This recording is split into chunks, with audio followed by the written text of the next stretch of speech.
This is not the first time the liberal story has faced a crisis of confidence. Ever since the story gained global influence, in the second half of the 19th century, it has endured periodic crises.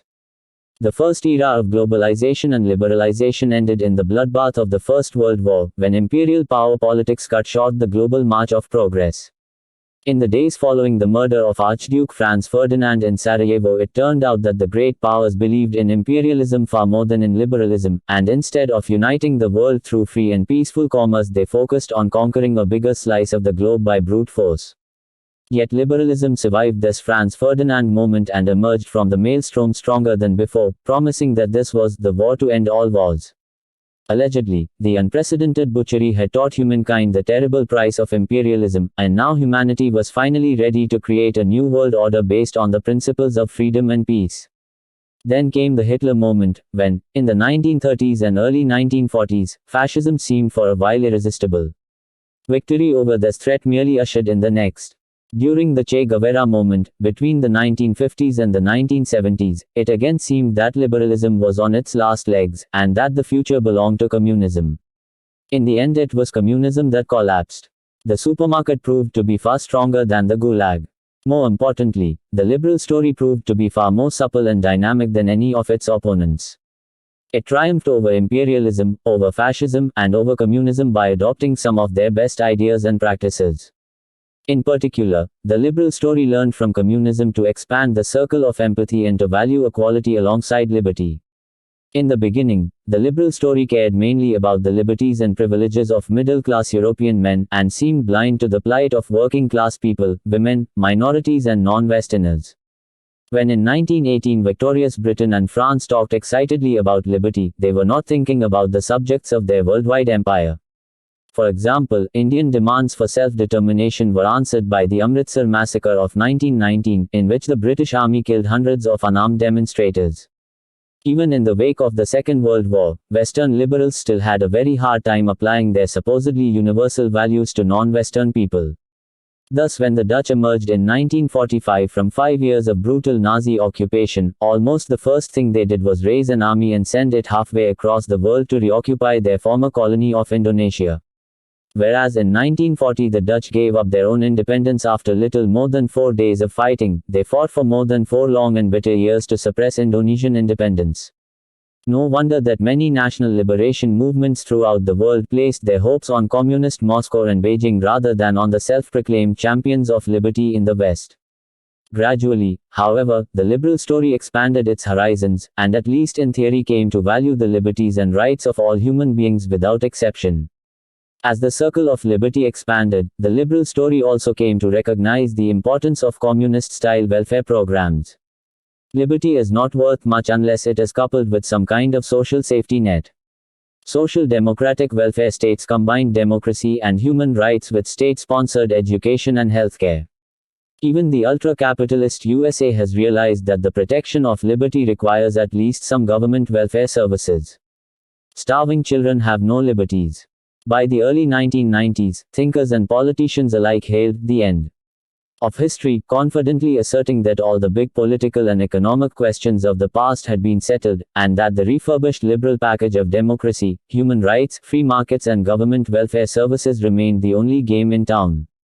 This package seemed destined to spread around the whole world, overcome all obstacles, erase all national borders, and turn humankind into one free global community. 7 But history has not ended, and following the Franz Ferdinand moment, the Hitler moment, and the Che Guevara moment, we now find ourselves in the Trump moment.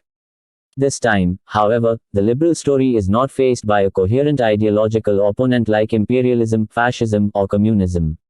The Trump moment is far more nihilistic. Whereas the major movements of the 20th century all had a vision for the entire human species, be it global domination, revolution or liberation, Donald Trump offers no such thing. Just the opposite. His main message is that it's not America's job to formulate and promote any global vision. Similarly, the British Brexiteers barely have a plan for the future of the disunited kingdom. The future of Europe and of the world is far beyond their horizon. Most people who voted for Trump and Brexit didn't reject the liberal package in its entirety, they lost faith mainly in its globalizing part. They still believe in democracy, free markets, human rights and social responsibility, but they think these fine ideas can stop at the border. Indeed, they believe that in order to preserve liberty and prosperity in Yorkshire or Kentucky, it is best to build a wall on the border and adopt a liberal policies towards foreigners. The rising Chinese superpower presents an almost mirror image. It is wary of liberalizing its domestic politics, but it has adopted a far more liberal approach to the rest of the world. In fact, when it comes to free trade and international cooperation, Xi Jinping looks like Obama's real successor.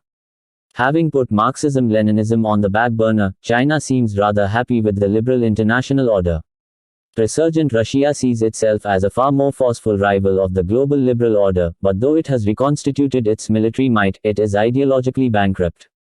Vladimir Putin is certainly popular both in Russia and among various right-wing movements across the world, yet he has no global worldview that might attract unemployed Spaniards, disgruntled Brazilians or starry-eyed students in Cambridge. Russia does offer an alternative model to liberal democracy, but this model is not a coherent political ideology. Rather, it is a political practice in which a number of oligarchs monopolize most of a country's wealth and power, and then use their control of the media to hide their activities and cement their rule. Democracy is based on Abraham Lincoln's principle that, you can fool all the people some of the time, and some of the people all the time, but you cannot fool all the people all the time. If a government is corrupt and fails to improve people's lives, enough citizens will eventually realize this and replace the government. But government control of the media undermines Lincoln's logic, because it prevents citizens from realizing the truth.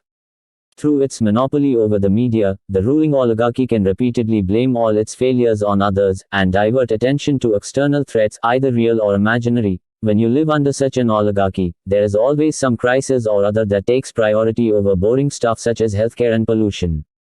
If the nation is facing external invasion or diabolical subversion, who has time to worry about overcrowded hospitals and polluted rivers?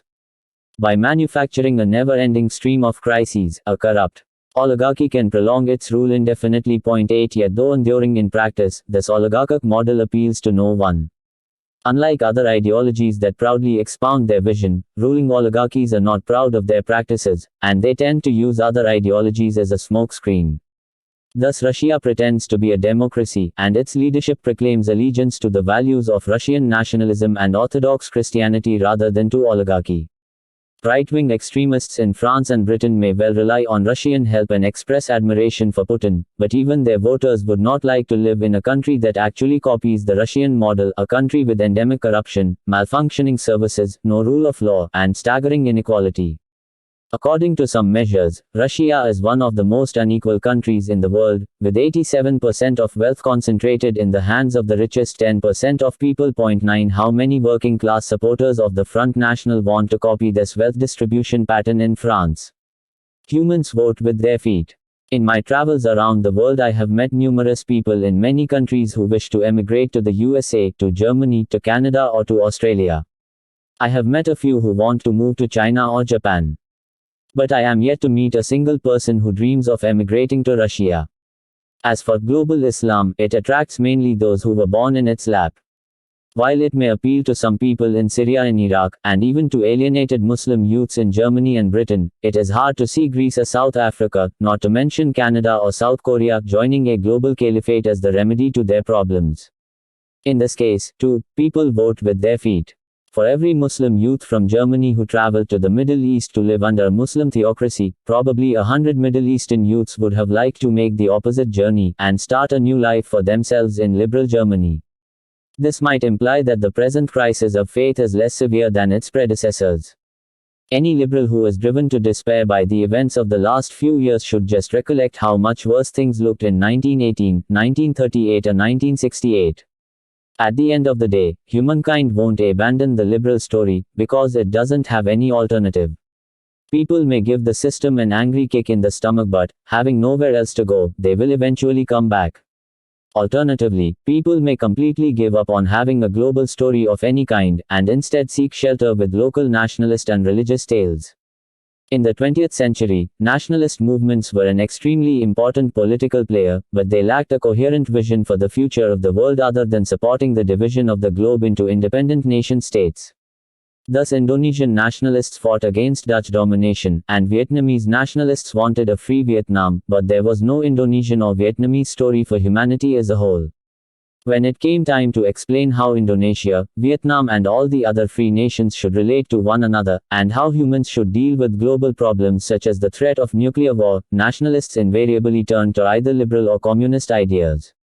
But if both liberalism and communism are now discredited, maybe humans should abandon the very idea of a single global story. After all, weren't all these global stories, even communism, the product of Western imperialism? Why should Vietnamese villagers put their faith in the brainchild of a German from Trier and a Manchester industrialist? Maybe each country should adopt a different idiosyncratic path, defined by its own ancient traditions. Perhaps even Westerners should take a break from trying to run the world, and focus on their own affairs for a change.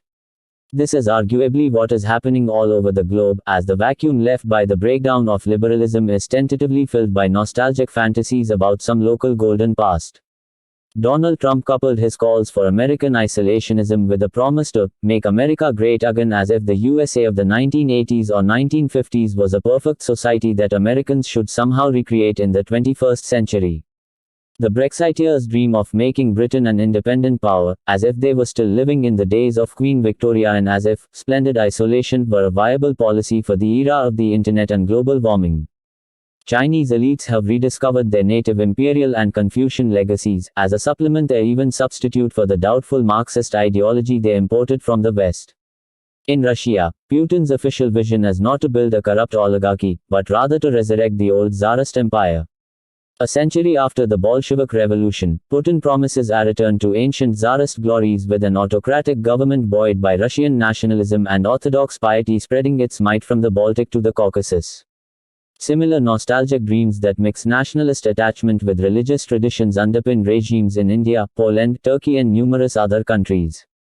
Nowhere are these fantasies more extreme than in the Middle East, where Islamists want to copy the system established by the Prophet Muhammad in the city of Medina 1400 years ago, while fundamentalist Jews in Israel outdo even the Islamists, and dream of going back 2500 years to biblical times. Members of Israel's ruling coalition government talk openly about their hope of expanding modern Israel's borders to match more closely those of biblical Israel, of reinstating biblical law, and even of rebuilding the ancient temple of Yahweh in Jerusalem in place of the Al-Aqsa Mosque. 10 Liberal elites look in horror at these developments, and hope that humanity will return to the liberal path in time to avert disaster.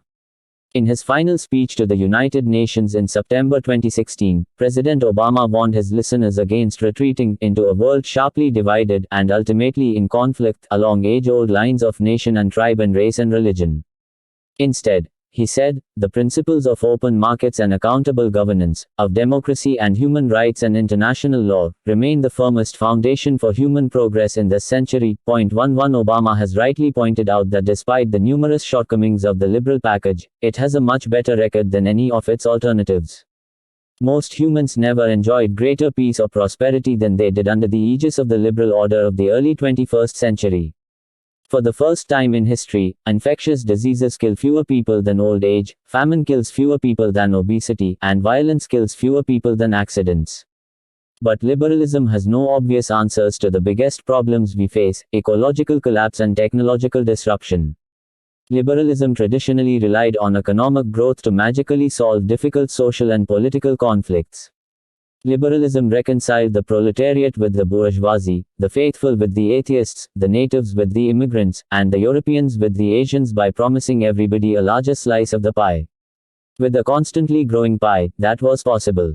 However, economic growth will not save the global ecosystem, just the opposite, it is the cause of the ecological crisis.